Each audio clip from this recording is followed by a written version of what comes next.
Welcome home, horror fans. My name's Adam. And I'm Zoe. And today we are going to be doing Saw's Biggest Unanswered Questions Part 2.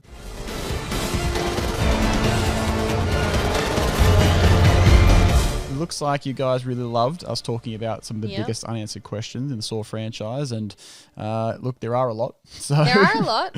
we thought we'd dive into a few more. You know what? For this one, we decided to take a few of your unanswered questions. I mainly tried to find ones that were asked multiple times. And I thought that maybe we could definitely make a video on some of the things that you guys spoke about. So hopefully you guys appreciate that. And yeah, we'll get right into it. That's right. I mean, look, we do our best. We do a lot of research. We do a lot of diving around the internet and trying to find answers to things.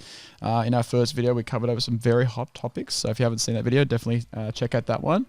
In today, we have brought you another 4 big unanswered questions. Starting with question 1. Question 1, which was a question that a lot of people asked on the video. Surprisingly. Which I wasn't sure that people had this question. A lot of commenters want to know. You guys did have this question, so we figured that we'd throw it in the list, and that is, did Rigg die in Saw 4? Did Detective Rigg die in Saw 4? I can kind of understand it, because at the end of Saw 4, where Rigg is shot is sort of doesn't seem to be in a place that's too fatal, and Hoffman does just walk away from the scene. There's no shot of him sort of dying on screen. So I can understand that maybe why that's up for debate. But this is ultimately answered in Saw 5. That's right. I mean, we do get our answer. When we last see Rigg himself, how do we last see him in Saw 4? He's charging to Eric Matthews' rescue through a door, you know, our great hero. Sadly, though, is met with a bullet. And then he's almost just forgotten as he falls to the floor. And that's kind of sad. Overshadowed by the reveal of Hoffman. Yeah. So it does seem at first when the film ends, maybe his fate is a little left unanswered. And so we do get a lot of comments asking if Rigg actually did die. And the answer to that is... The answer is yes. If you watch Saw 5, sorry, that was a bit of a call out. But yeah, apparently people don't like Saw 5. I love Saw 5 and I think it's definitely worth the watch. But in Saw 5, Hoffman gets a nice promotion for the events of Saw 4. Well-deserved. Well-deserved promotion for saving the Denlin girl and, ultimately serving John up on a platter. But in that same scene that he is receiving his promotion, there are a few picture frames of detectives' lives that have been lost. So a bit of a in memorial to them. One of those pictures is Daniel Rigg, along with Eric Matthews and Alison Cary, who are all dead. Find it very hard to believe that his picture would be there if he was just missing. I mean, look, it wouldn't be the first time, but you know, they have faked a death before. They have faked a death before in the Saw franchise. You're looking like you're a bit confused by that. Who did they tell Mark Hoffman was already dead and they weren't? Lindsay. Yes. Oh, God, who? And it has happened. Now, I don't want to open a can of worms here. Yeah, it has happened. But not in such a public place. Like, they didn't really, publicly say that Lindsay... I don't think they ever said that Lindsay was dead. They led Mark Hoffman to believe. They led Mark Hoffman to believe. And I don't think they told everybody else she was fine. Publicly, he is dead. Yeah. They did announce that. So there you have it anyway. People were asking, so I thought we'd better cross this off. Rigg the list, was announced. He was announced dead. He was announced in the dead. sequel.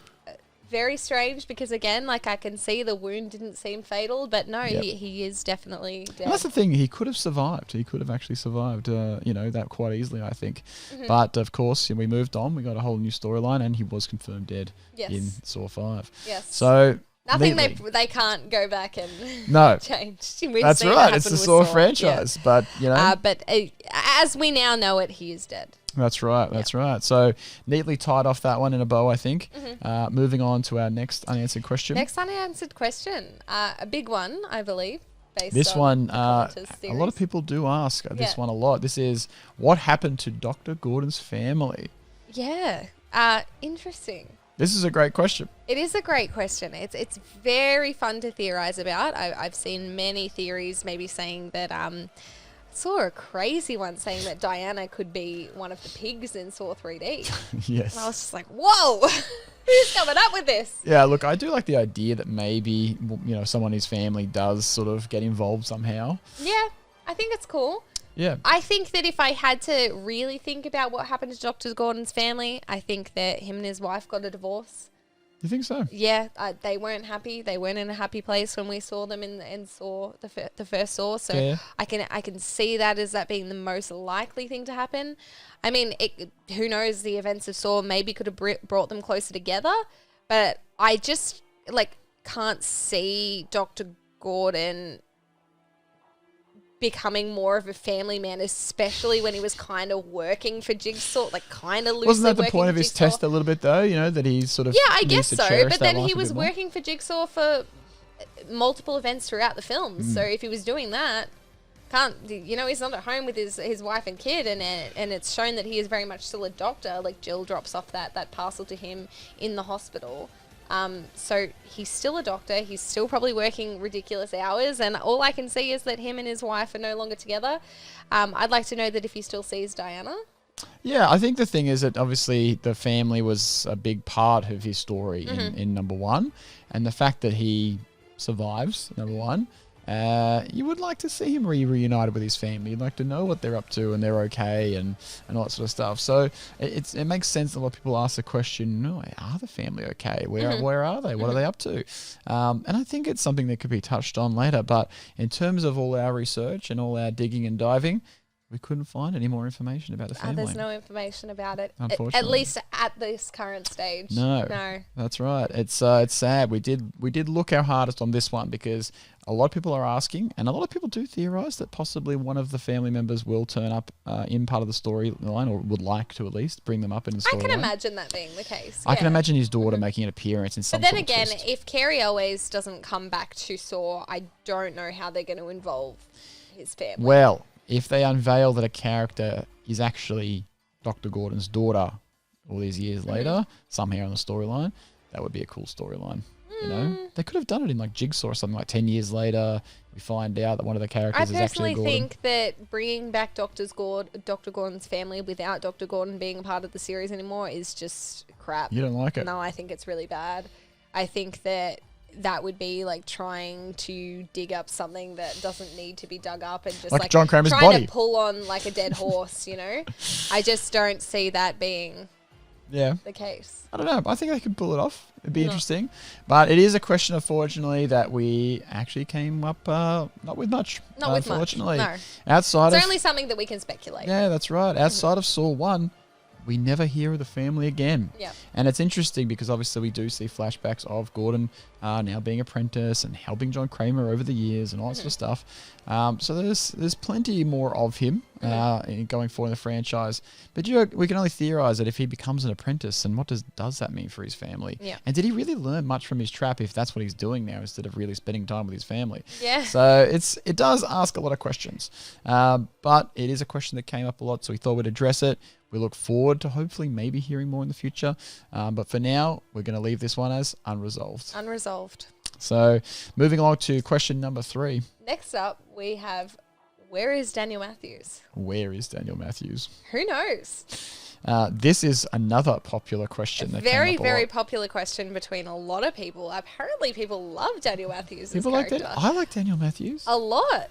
You don't care for him. I mean, he's okay. I don't think he's a standout character at the franchise, but people really do like theorizing where he is, where he'll end up.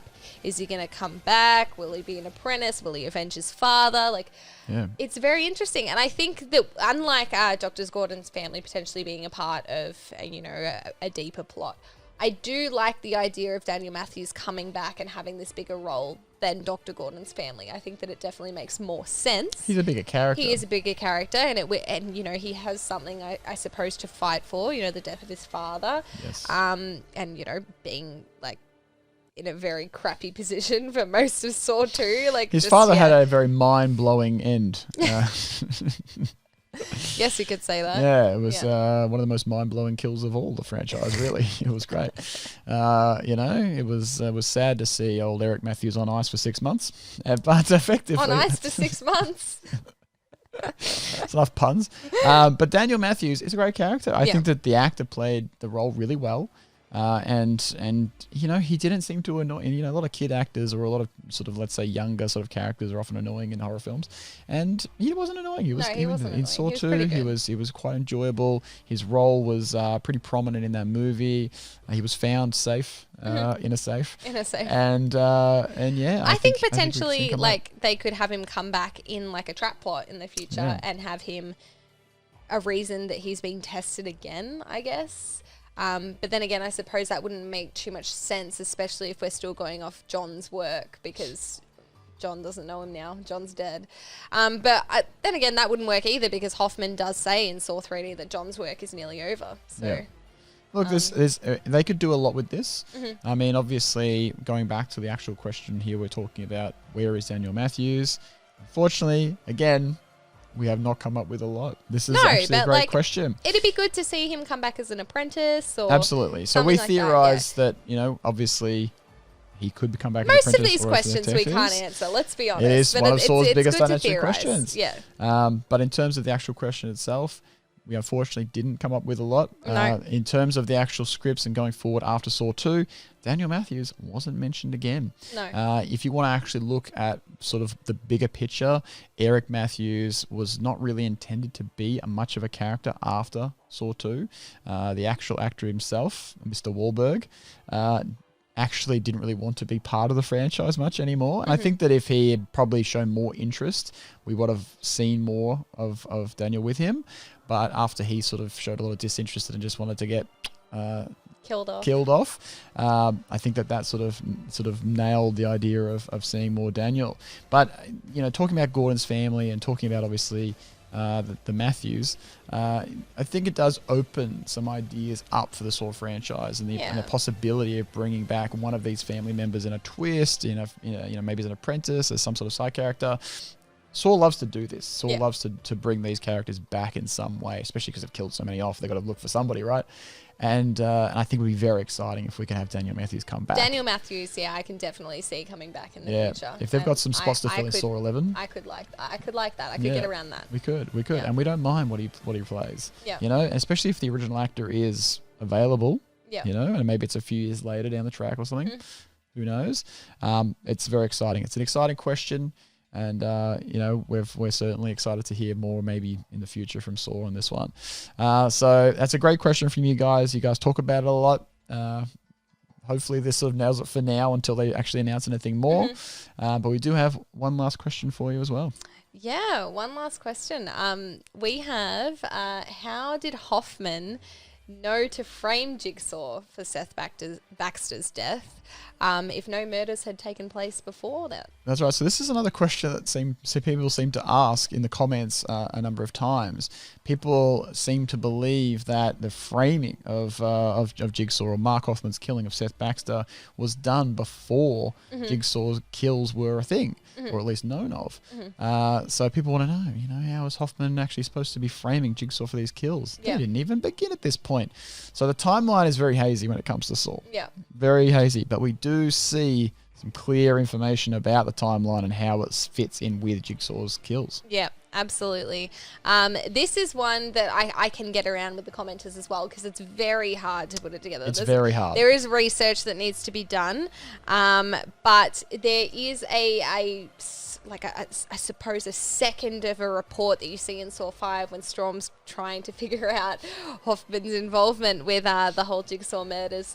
But yeah, it's a report of investigation that lists the first two deaths, the first two kills or the first two traps were Cecil and was Mark Wilson as well. And Mark Wilson was the person that was involved in the flammable jelly trap. The carrying around the freaking candle. Quite an interesting trap. Yeah, it's a very interesting trap. Also, who has any hope of us surviving that? But that's besides the point. It does seem that those two are the first victims. So we get a bit of an idea of the timeline, or at least the earlier known kills that happen in these traps. Mm-hmm. So obviously Mark Hoffman, as a detective, knows that there is call him a serial killer, because John would not agree with that. Mm-hmm. He knows of Jigsaw and has obviously gone out to frame this into a Jigsaw kill himself. Yeah.